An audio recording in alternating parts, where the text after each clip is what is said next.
Hello everybody and welcome back to the channel. Today no jersey unboxing and nothing jersey related anyway. Today I want to talk about a team.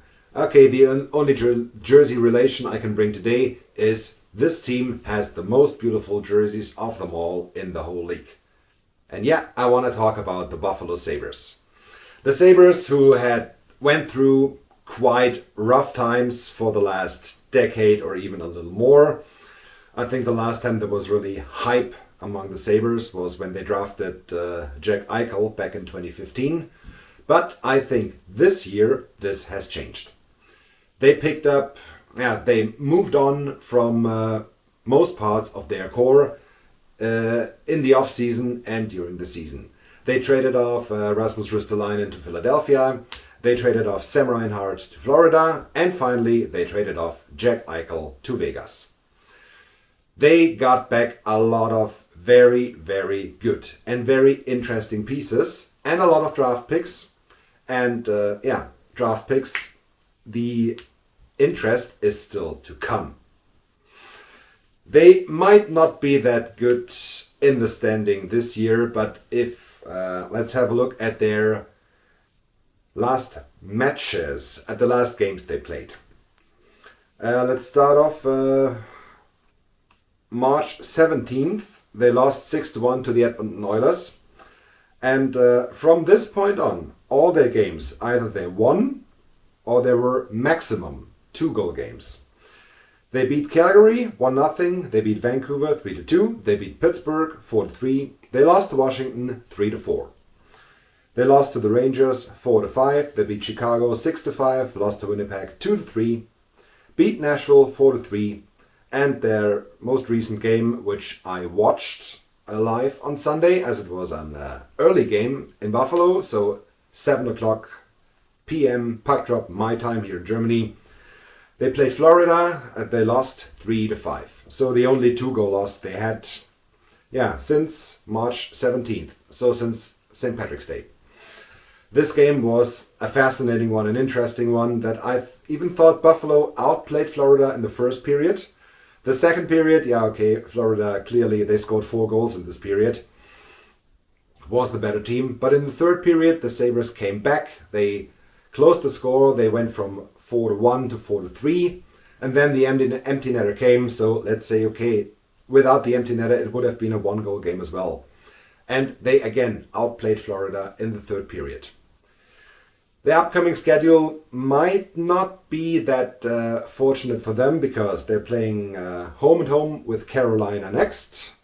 Carolina is, first in the Metro. Then they're going to Florida, first in the Atlantic. They're going to Tampa, also playoff team and back-to-back Stanley Cup champion.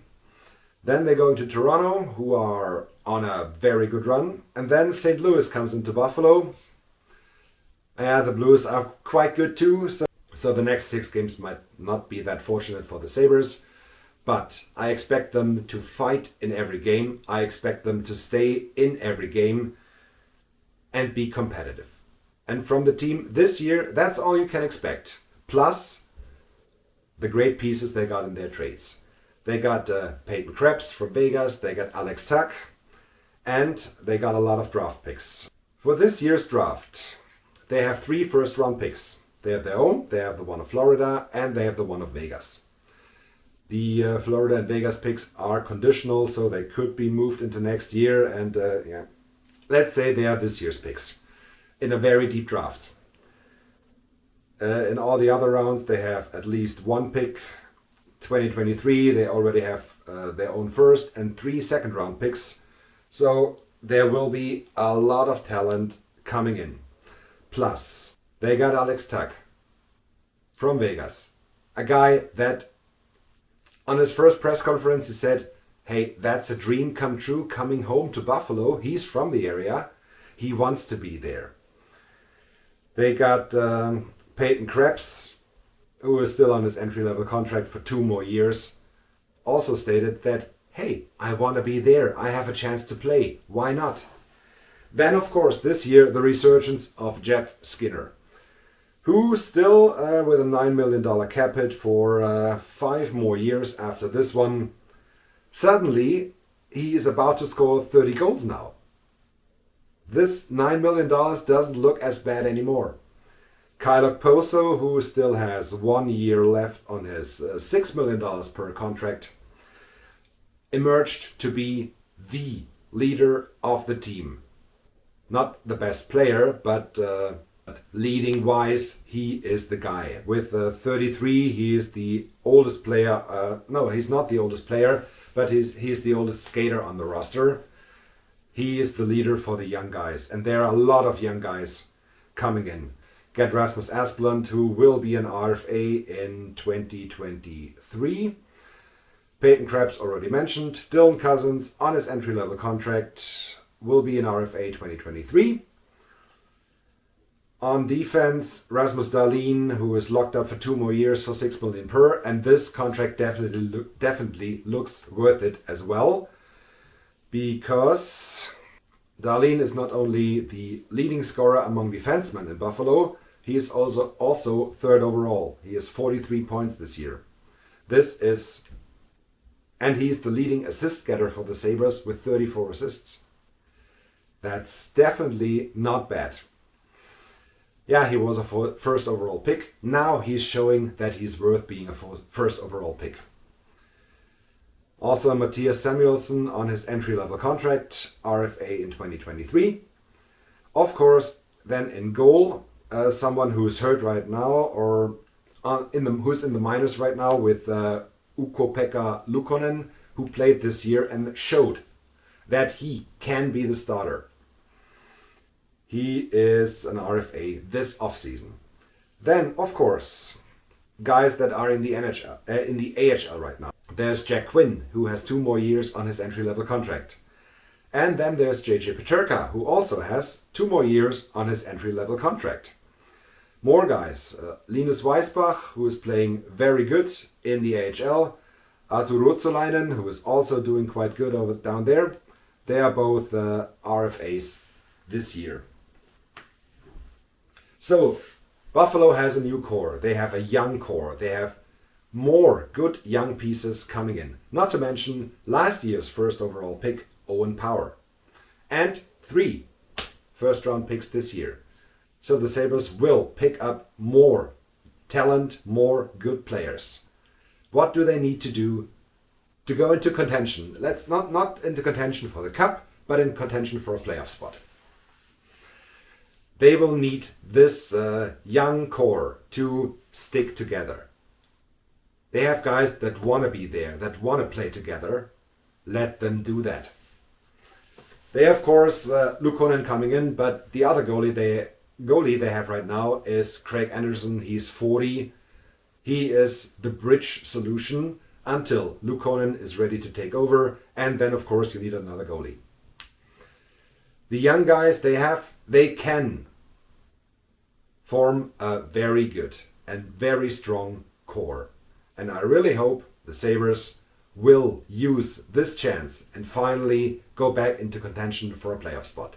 Let's see how they are able to bring veterans in, maybe to go for more, but at least I think latest in 2024, so 2 years from now, I think the Sabres will be in contention for a playoff spot.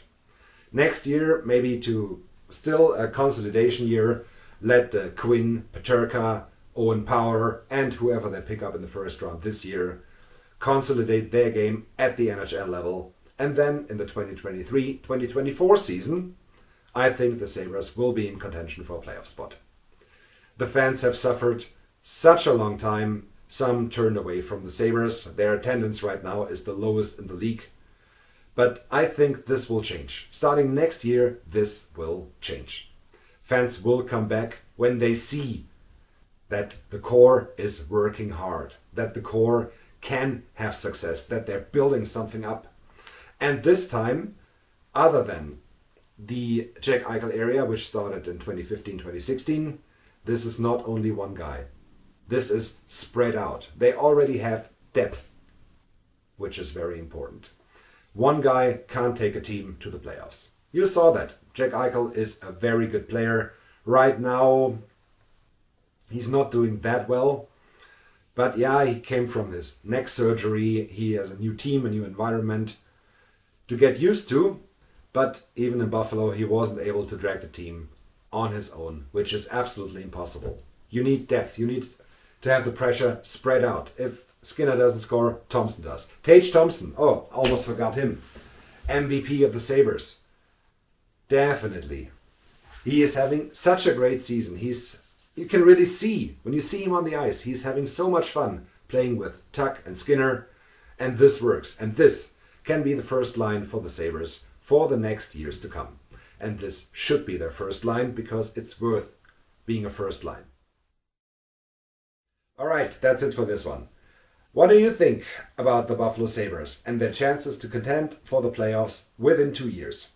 There will be a lot of competition as I expect the Devils, the New Jersey Devils, to be in the hunt for the playoffs next year, and I expect the Ottawa Senators to be in the hunt for the playoffs next year. The Islanders, of course, as well. Maybe Columbus, but I'm not sure about Columbus, most likely not. And then, of course, you have the 8 teams that are in the playoffs right now that are all pretty good, and you never know what will happen in Philadelphia. If they go into a rebuild, okay. If they don't and decide, hey, we don't have the worst core, we could contend for a playoff spot as we did 2 years ago. Nobody knows what happens. I will go into a deeper analysis in the off-season and, of course, make picks again for next year. And then we'll see. Thank you very much for watching. Don't forget to hit like and subscribe. And see you soon with jersey unboxings, as today I'm expecting a box from Ben H Sports to arrive. And then finally I can do some things I wanted to do for a long time. You will see. Thanks again. Have a good time. Goodbye.